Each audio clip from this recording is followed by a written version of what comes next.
मुकेश शर्मा आपके समक्ष में उपस्थित हुए हैं नए रोचक चीज के साथ। प्रिय मित्रों, अगर आप अपनी कुंडली का परामर्श करवाना चाहते हैं या किसी प्रकार का चल रहे दुर्योगों के बारे में पूछना चाहते हैं या चल रही नक्षत्र दशाओं के बारे में पूछना चाहते हैं तो आप हमारे नंबर पर हमें कॉल करके पूछ सकते हैं या हमारे व्हाट्सएप नंबर पर आप मैसेज करके पूछ सकते हैं। प्रिय मित्रों, हमारा जब भी फलादेश रहता है तो रोचक चीज के साथ रहता है। कुंडली में चल रही दशाओं के बारे में। प्रिय मित्रों, कुंडली में कोई ग्रह की दशा जब चलती है, कुंडली के जो 12 भाव होते हैं, 12 भावस्थ ग्रह, जब भी किसी ना किसी ग्रह की दशा चलती है, उस दशा के दौरान ग्रह किन किन भावों का फल देता है। जैसे मान लीजिए आपकी ग्रहों की दशा चली, चतुर्थ भाव में बैठे शुक्र महाराज की दशा चली, तो चतुर्थ भाव से क्या देखा जाता है? भूमि, भवन, मकान, सुख देखा जाता है। तो कुंडली में जब शुक्र की दशा चलेगी तो दशा महादशाएं चलती हैं तो लंबे समय की चलती हैं, अंतर दशाएं कम समय की चलती हैं, जैसे 1 साल, 2 साल, 2.5 साल, 3 साल, 1.5 साल, ऐसे अंतर दशाएं ग्रहों की चलती हैं। तो उसे मान लीजिए 2 साल की दशा चल रही है, शुक्र बैठा हुआ है चतुर्थ भाव में, चतुर्थ भाव से भूमि, भवन, मकान देखा जाता है। अगर शुक्र की दशा चलेगी तो हो सकता है व्यक्ति मकान बना ले या मकान खरीद सकता है।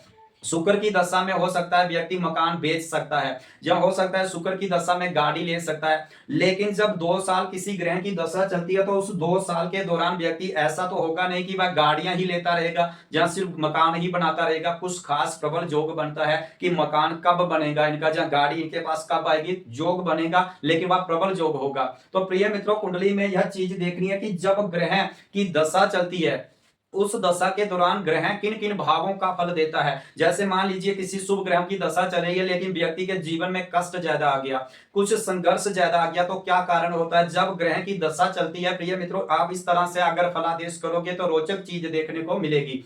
जब कोई ग्रह की दशा चलती है उस दशा के दौरान ग्रह जिस भाव में बैठा होगा उस भाव का फल देगा, प्रिय मित्रों, अपनी दशा के दौरान।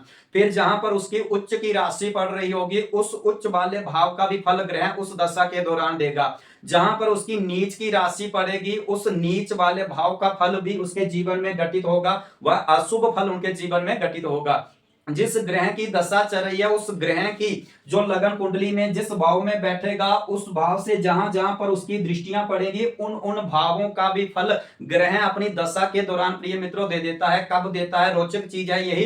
कुंडली में वह ग्रह जिसके नक्षत्र में होगा उस नक्षत्र का लाट जिस भाव में होगा उस भाव का भी फल अपनी दशा के दौरान दे देगा। उसके बाद आपकी कुंडली में जो ग्रह जिस भाव में बैठेगा, आपकी D9 की कुंडली में, D9 की कुंडली में जिस राशि पर होगा वह राशि आपकी लगन कुंडली में जिस भाव पर पड़ेगी उस भाव का भी फल देता है। प्रिय मित्रों, इतनी सारी चीजों का फल देता है, लेकिन रोचक चीज यह रहती है कि सबसे अधिक फल किस भाव का देगा। प्रिय मित्रों, यह एक रोचक चीज आपको बता देती है। जब ग्रह की दशा चलती है उस दशा के दौरान, जैसे मान लीजिए शुक्र की अंतर दशा चल रही है, शुक्र जब गोचर में उन उन भावों पर गोचर करेगा या युति संबंध बनाएगा या दृष्टि संबंध बनाएगा तो उन उन भावों का फल देता जाएगा। सबसे ज्यादा अधिक फल कहां देता है? जहां पर उसकी उच्च की राशि पड़ती है, और जब गोचर में दृष्टि संबंध बनता है या युति संबंध बनता है तो सबसे अधिक फल उनके जीवन में तब घटित होता है। प्रिय मित्रों, रोचक चीज है, अगर आप इस तरह से फलादेश करोगे तो अच्छा रिजल्ट जीवन में देखने को मिलेगा। यहीं पर किसी का प्रश्न है कि हमारी केंद्र के भावों में बैठे ग्रहों की दशा चली लेकिन व्यक्ति के ऊपर खर्च अधिक हो गया। प्रिय मित्रों, ये आपकी कर्क लगन की कुंडली है। इनकी कुंडली में बृहस्पति महाराज बैठे हुए हैं, आपके 10वें भाव में बैठे हुए हैं, और यहीं पर शुक्र महाराज बैठे हुए हैं, द्वादश भाव में शुक्र महाराज बैठे हुए हैं। कुंडली में गुरु की दशा चली, गुरु शुभ है, केंद्र में बैठा हुआ है और कुंडली का धन का कारक होकर 10वें भाव में बैठा हुआ है तो शुभ माना जाता है। लेकिन व्यक्ति के गुरु की दशा में धन अधिक खर्च हो गया, यानी अपने ऊपर चाहे घर बनाने के ऊपर किसी ना किसी प्रकार का खर्च इनका अधिक हो गया। तो क्या कारण रहा? कुंडली में 10वें भाव में गुरु बैठे हुए हैं। गुरु महाराज क्वेश्चन में डेट ऑफ बर्थ डालते हो उसके ऊपर या नीचे लिखा रहता है ग्रह अस्पष्ट। क्या लिखा रहता है? ग्रह अस्पष्ट। तो वहीं पर आपने देखना है, वहां पर लिखा रहता है कौन सा ग्रह किस राशि में है और कितने अंश पर है और कितने कला पर है, कितने विकला पर है, ये सब चीजें लिखी रहती है। फिर उसके नीचे लिखा रहता है ग्रह किसके नक्षत्र में है। क्या लिखा रहता है कि ग्रह किसके नक्षत्र में है। आपने कहीं अलग से पंचांग नहीं देखनी है, ये यहाँ पर आप कुंडली का फलादेश करते हैं उसके ऊपर या नीचे आगे पीछे लिखा रहेगा ग्रह अस्पष्ट। वहीं पर आपने देखना है कि कौन सा ग्रह किस राशि में है, कितने अंश पर है, कितने कला पर है और ग्रह किसके नक्षत्र में है।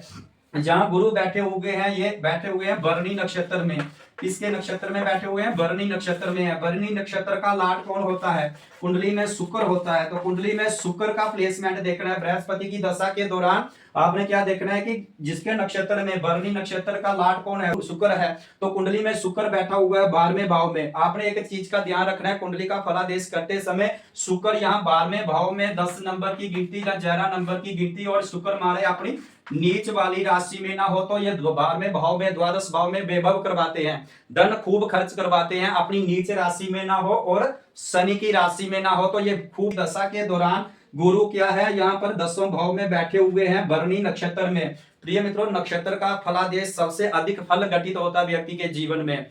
यहीं पर बैठे हुए हैं भरणी नक्षत्र में। तो भरणी नक्षत्र का लाट जिस भाव में बैठेगा उस भाव का फल सबसे अधिक ग्रह देता है अपनी दशा के दौरान, क्योंकि जो ग्रह जो कुंडली में भाव देख रहे हैं, राशियां, अंश, कला, विकला, ये सब नक्षत्र के समूह से निकल कर आता है। तो सबसे ज्यादा नक्षत्र का फल ज्यादा घटित होता है व्यक्ति की दशा अंतर दशा के दौरान। तो यहीं पर गुरु की दशा चली तो गुरु शुक्र के नक्षत्र में है, गुरु की दशा में शुक्र का फल देना है। अब कुंडली में शुक्र मारा, देखिए यहाँ भूमि, भवन, मकान का स्वामी होकर और लाभ भाव का स्वामी होकर वैभव में बैठे हुए हैं। लेकिन धन कब खर्च होता है? प्रिय मित्रों, आप सब जानते हैं कि धन खर्च ज्यादा कब होता है? जब धन आता है। अब कुंडली में जो शुक्र मारे बैठे हुए हैं भूमि, भवन, मकान के स्वामी होकर, और लाभ भाव किसका होता है? मनोकामना पूर्ति का होता है, हर प्रकार की कामना को पूर्ण करता है। आप इसी तरह त्रयंत्र में बैठा लीजिए, गुरु की दशा में व्यक्ति को वैभव हुआ, खर्च हुआ। आप ये त्रयंत्र में बैठा लीजिए, गुरु की दशा में व्यक्ति ने जमीन खरीदी। कैसे खरीदी? क्योंकि गुरु की दशा में गुरु किसके नक्षत्र में है? शुक्र के नक्षत्र में है। शुक्र 12वें वैभव में है, और शुक्र किसका कारक है? भूमि, भवन, मकान का कारक होकर, स्वामी होकर कहां बैठा हुआ है? 12वें भाव में, लाभ भाव का। यहाँ पे मनोकामना सिद्धि करेगा व्यक्ति। ऐसा घर से बाहर जाकर जमीन खरीद सकता है, गाड़ी खरीद सकता है, हो सकता है अगर अच्छा योग हो। यहीं पर बृहस्पति की 7वीं दृष्टि या चतुर्थ भाव में आ रही है तो हो सकता है घर से बाहर जाकर व्यक्ति मकान बना ले, गाड़ी ले ले, सुख प्राप्त होगा। अगर शुक्र मारा यहाँ पर 10 और 11 नंबर की गिनती पर और नीच राशि का ना हो तो इनके जीवन में ऐसा फल घटित होगा, और हुआ है इनके जीवन में ऐसा। अगर आप इस तरह से प्रिय मित्रों फलादेश करते हैं तो आपके जीवन में अच्छा फल देखने को मिलता है कि ग्रह की जो दशा चल रही है तो व्यक्ति को खर्च खूब हुए। लेकिन कुंडली में यह चीज जब गुरु की दशा चलेगी तो यह प्रबल योग बना देगा। गुरु जिसके नक्षत्र में है वह वैभव में बैठा हुआ है, यहाँ पर चतुर्थ भाव का स्वामी होकर। तुला राशि का स्वामी कौन होता है? शुक्र महाराज। और द्वितीय यानी वृषभ राशि का स्वामी कौन हुआ? शुक्र हुआ। तो यह वैभव में है, और गुरु की 5वीं दृष्टि धन भाव पर जा रही है, और गुरु की 7वीं दृष्टि यहीं पर भूमि, भवन, मकान वाले के घर में जा रही है। तो गुरु इस दशा में व्यक्ति को हर चीज प्राप्त करवा देगा उनकी दशा अंत दशा में। तो प्रिय मित्रों, इस तरह से अगर आप फलादेश करेंगे तो अच्छा रिजल्ट व्यक्ति के जीवन में घटित होगा। तो प्रिय मित्रों, इसके बाद कुंडली में वह ग्रह जिस भाव का स्वामी होता है उन भावों का फल, जहां पर जिन भाव पर नीच का होगा उस भाव का फल। प्रिय मित्रों, इस रोचक चीज के लिए आप इस वीडियो को लाइक और शेयर जरूर करें। अगली वीडियो के लिए हम देखेंगे जो आपकी लगन कुंडली में यहाँ पर 10वें भाव में बैठा है, आपकी नमास यानी D9 की कुंडली में किस राशि पर है, वह राशि आपकी लगन कुंडली में जिस भाव पर पड़ती है तो उसका फल कब मिलता है। इसके लिए प्रिय मित्रों आप इस वीडियो को लाइक और शेयर जरूर